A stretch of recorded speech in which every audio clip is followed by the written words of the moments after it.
Welcome back to 128 KB. We're in the Room of Games, and we have just finished playing Super Castlevania IV on the SNES, well, actually the SNES Mini.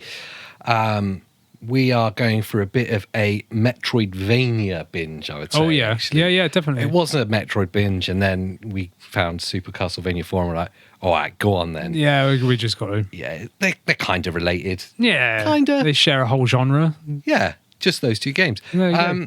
So, Andy, what was your initial thoughts? What's your feedback? See, I do, as much as I love the Metroid stuff, I do like the fantasy aspect of, Castlevania, the whole thing of being the Belmonts going after Dracula, and I love like Alucard and all those characters that are in that sort of thing. As far as the lore goes, it's deep, isn't it? It's deep, yeah, and it's cool, like, because it is like real sort of dingy and dark, and you've got bats and stuff, and you're fighting vampires and demons and zombies. What's cooler like, than that? Exactly. And again, for the time frame of these games, like, that was the cool of cool. So Super Castlevania IV, so it came out on the SNES, Super Nintendo.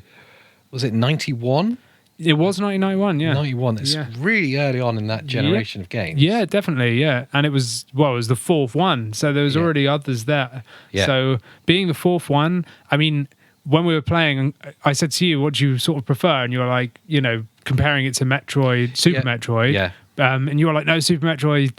And I was like, yeah, but hang on, because that was like 3 years later. That changed my opinion totally. Yeah, exactly. Because I was impressed by the level design of, Castlevania, the level design, but the controls as well. And the fact that you've got Belmont's whip that you can upgrade from like a leather to the chain, and the fact that even though we thought it was so funny that you can freely move the chain in his arm around and you could just spin it around. You look like one of those rhythmic gymnastics. Yes. Gymnasts. Definitely. Flailing around. And it's hilarious, but it's really, really, really cool. Like, and the fact that you can use that as a grappling hook, which one thing that I wasn't expecting, but I loved, was the fact that once you've grappled, I thought it would the velocity would be the same no matter what. So you control the speed. Yeah, you control the speed. So if you kind of don't do it quick enough, you're not going to get much reach. Yeah. Whereas if you swing back and forward, you'll get further, more distance. Obviously spent a lot of time working on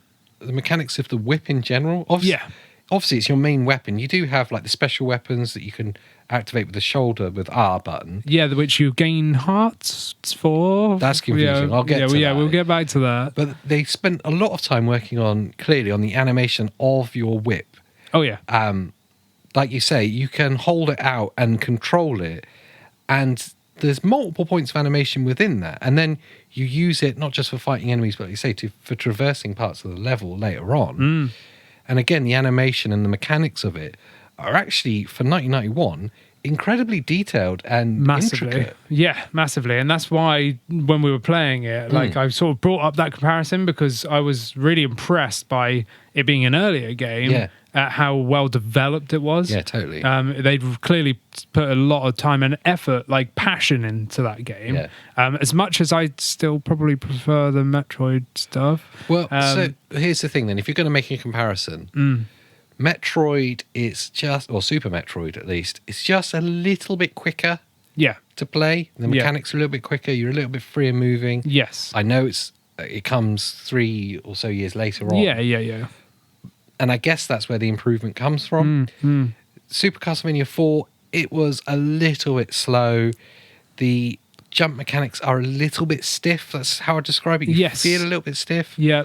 Although it's quite forgiving of mistakes. It's not as savage as like an NES game. Yeah, definitely. You can land right on the last pixel of a ledge and be standing in midair and it's fine. Yeah. So it's hard to miss jumps. But it is a very unforgiving game. Yes. You die very easily. I was going to say that, like in terms of enemies. The level. Oh, yeah, touch the level. So if you fall off something or just barely touch something like that, you're dead. Yeah. And the enemies hit you hard as well. Yeah, and they keep coming. And and that was kind of difficult just because, we died several times. Yeah. I'd say one of the great things with it, actually, is a lot of... games of that era, the the enemies are very predictable patterns. Yes. Even Super Metroid, to be fair, they've got very predictable patterns. And once you know them, you can kind of just stand off them in the right way and get them. Castlevania was a little bit more unpredictable with that. Yes, yeah. I know there's like the Skull Dragon and stuff. Yep. That would fire at random points. Yes, yeah. It was like there was always something ready to catch you out, which adds to the atmosphere of the game, which it should be. You are Belmont, is it, the main character? Yeah. In this really unforgiving undead landscape. Yes. Things are trying to catch you out. Yeah, you're in Dracula's like lair, essentially. And the gameplay matches that. Yeah, definitely. And there is that sort of challenging level of challenge there, which sort of puts it towards a certain player base. Yes, especially nowadays, I would say. I would say when it came out as well, it was definitely for older kids. Oh, definitely, yeah. Younger kids would have given up on it straight away. It's hard.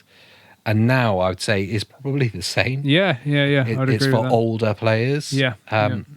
I can't imagine younger casual gamers getting into this at all. No, it's too hard. Like, especially from the younger casual games of today, aimed at those same age groups. Yeah, they're so easy. Yeah. Whereas this is like you got to be ready for some punishment and to start over again. Yeah. Thankfully, when you die, you have a number of lives. Yeah, well, or a number of Ps. Yeah, that's kind of cool because you will die. Yeah, guaranteed. Unless you're some kind of like Castlevania expert speedrunner. Yeah. But also, once you've run out of lives, you can continue, but it'll put you back at the beginning of that stage. And the stages are pretty big. Yeah, they are quite big, yeah. You go through various zones inside the stage. So, like at one point, we died in the 4th zone, right near where the boss was. We had to go right back to the beginning of that stage. Yeah, we had to do it all again. That can be a bit of a grind. It's pretty punishing. But for games of that era, that's pretty forgiving. Yeah, definitely. And like just remembering to press like up to traverse like the staircase. Stuff like that is annoying. Yeah. And that's when you die because you forgot to press up because you think, I'm just going to automatically run this, you know, but no, instead you fall off the ledge and die. Like that is frustrating because you have to then go all the way back. Yeah. And that's really frustrating. I enjoyed how difficult the bosses were. Yeah, me too, yeah. I would say our experience of like the bosses in Super Metroid, they were they're a bit more predictable. They're a bit easier. Yeah. The Super Castlevania IV bosses were. There was one that I think was Medusa, was firing snakes at you. Yeah. And firing something else at you. It was firing when you look at Medusa, you turn into stone. And it would turn you to stone. Yeah. There was a lot of peril there. Yeah. There was probably a really easy hack to that. Maybe. But I didn't know what it was. I was just ended up just firing knives at it. Yeah, well, there's nowhere to go. There was like no sort of like ledges to jump. No. You're just on the floor with her. Yeah. And she's just throwing up snakes. And the snakes coming from both directions. Both directions. And it's just like, oh man, this is nails. It's hectic. Yeah. But bosses should be. Yeah. And I enjoy that. Definitely. Because you'll die a couple of times and the satisfaction of getting past it. You're like, I did that. Yeah, for sure. But the one thing that really kind of knocked me was chicken wings and random roast turkeys like in the walls. So clearly someone like Streets of Rage making this. Yep. Food is your health. Yep. But hearts are your weapons. Yeah, hearts are like your ammo, which I just didn't get. So for your special weapon, which cycles through depending on what the candles give you, and it will keep changing from knives to a stopwatch that stops time to holy water that sets everything on fire. And a four-edged like boomerang blade. Yeah, boomerang blade. Some cool weapons. But they use hearts, and once you fire it, then the hearts will go down depending on what the weapon is. And then you can't use it anymore if you have no hearts. If you run out of hearts. So when you start off and you're unsure and you've got no manual, you're collecting hearts going, oh, sweet, I've got health. Yeah. But no. Nah. Health is chicken. Yeah. And chicken is rare in Castlevania. Yes, it is, yeah. No one's been cooking. No, the Colonel ain't in Castlevania. No, he ain't.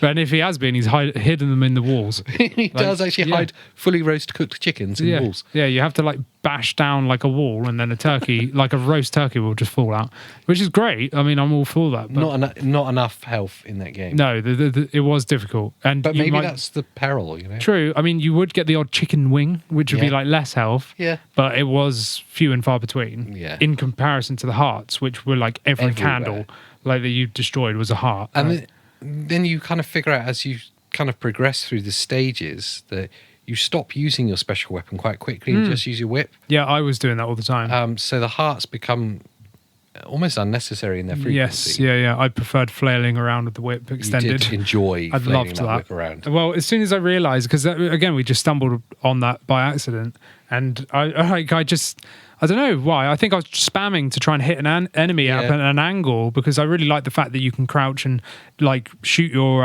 whip out up sideways, angled. Yeah. So I loved that. So I was doing that, and I think I just accidentally held on too long, and I saw him, like, instead of just going at an angle, like pull it to a direction, and I went, hang on, like held the button down, and then it was like, wee. Here we go. Yeah, no, I loved that. I thought that was brilliant. Again, it still worked, you know, it still took damage. It wasn't as much damage, but there's a curious mechanic there. I never figured it out. But it was like it still inflicted a hit point damage, but not as much. I don't know what it was. But just in general, the game mechanics were, once you get over the slight stiffness of it, and it's a bit rigid. Once you get over that, though, it's a very forgiving and fairly easy game to physically play. Yeah. The levels are challenging, the enemies are unforgiving, and the bosses are rewardingly hard. Yes, definitely.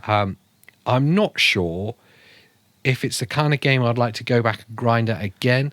Yeah. Super Metroid, definitely. Oh, There's something very enjoyable about that, and a little bit more addictive than and more quality of life improvements, like save rooms, whereas and a lot more health. Yes, yeah, definitely. Whereas and you can farm health in Super Metroid, like, you know. But with Castlevania, when you die, you don't save, you have a password. Yeah. So it's still that really old school thing. There's obviously like, a leap made somewhere. Yeah, and it was I would happily go back and play it. I know you might not be as much inclined as me, but I would go back. But again, I'm with you on, I would rather go back to Super Metroid first. You know, that's more enticing to me. So it's a bit of a split decision between us, which is interesting. We normally, so far anyway, have been both on the same thoughts. That's great. It's cool. Who's it for then at this point? 2021. Oh, definitely. This game is 30 years old. Yes, yeah, I know. It's crazy. I would definitely say this is for the fans of the series, or if you've just finished watching the Netflix show, Castlevania, which I actually really enjoyed myself. Yeah. Definitely check it out if you're of the right age group, which is, I think it's an 18 and up. Definitely an 18. So definitely check that out. But if you've just watched that, then this might be one to start. I would say one of the newer Castlevanias would be better. If you check out like a 3DS version, like Lords of Shadow or whatever. If you can get a PlayStation 1 copy. You've got like a couple £100 to burn. There's that. But the easily accessed ones, I would say, are probably on the 3DS store. Yeah. Or just physical 3DS. Or if you've got a Wii U, you can play them via that as well. Or if you're a jammy person like me and has a SNES Mini. Yes, yeah, definitely. Or at launch. Or I've got a feeling it might be on Switch Online. I suspect it will be. Yeah, maybe. I think that the ports were the same. Similar, yeah. So definitely check that out. I would say it's worth getting into, but only if you like retro games and you're ready for some punishment. Yeah, definitely.